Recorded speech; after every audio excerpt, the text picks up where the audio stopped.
Hey folks, welcome to today's video.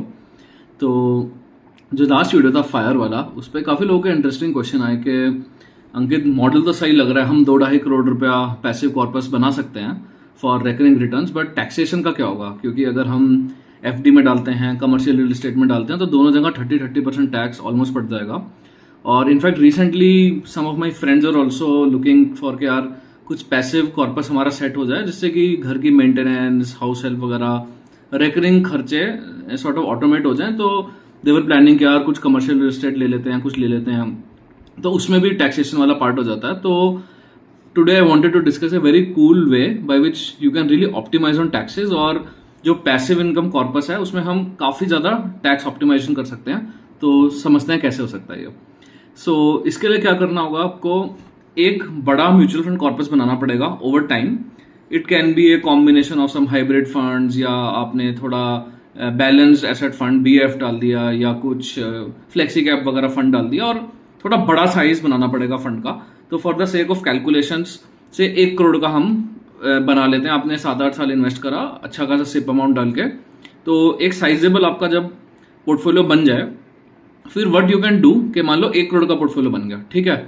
अब typically अगर आप ठीक ठाक एलोकेशन कर देते हैं म्यूचुअल फंड में, तो आपका 12 से 15% का रिटर्न बन जाता है, ठीक है। लास्ट 10 साल में ज्यादा है, मे बी आगे थोड़ा कम हो, बट 12 से 15 मोटा मोटा given the rate of growth of GDP and inflation इतना बन जाता है।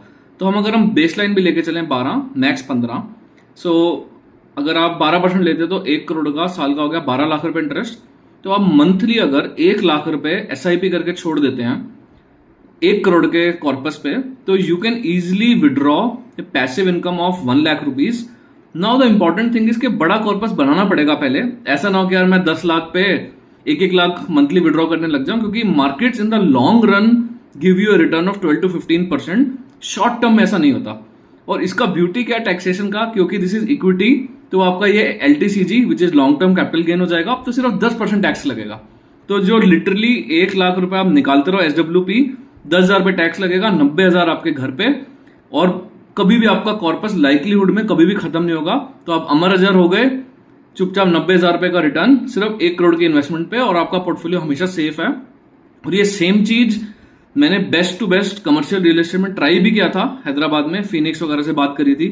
10,000 रुपए स्क्वायर फुट जमीन थी, जहां मेरे को यील्ड मिल रहा था 9%, बट उस पर टैक्स, ये सेल्स टैक्स, GST, तो 1.25 करोड़ बैठ रहा था। उस पर मेरे को मिलता 9 लाख रुपए, 75,000 रुपए महीने का, 9 लाख रुपए साल का, उस पर भी 30% टैक्स। तो that is the beauty of long term equity investing. आप बड़ा कॉर्पस बनाएं, SWP सिस्टमेटिक विड्रॉल प्लान, और ये आपका कोई भी अप स्टॉक्स या जहां पे भी आपका म्यूचुअल फंड है, ग्रो, फिजडम, उनमें आप ब्रोकर को मेल करके बोल सकते हैं कि यार मेरे को ये SWP अमाउंट सेट करना है। DIY नहीं होता, बट आप ब्रोकर को बोल के आप ये सेटअप कर सकते हैं, and you can keep withdrawing the money. So this is one way by which you can really optimize on taxes, and if you build a solid MF corpus, mutual fund corpus, you can keep withdrawing some part of it and have a solid recurring passive income. So do drop in the comments ये आपको idea अच्छा लगा तो, and I'll keep bringing such interesting content to you. So do like the video and subscribe to the channel. Thank you so much. Bye.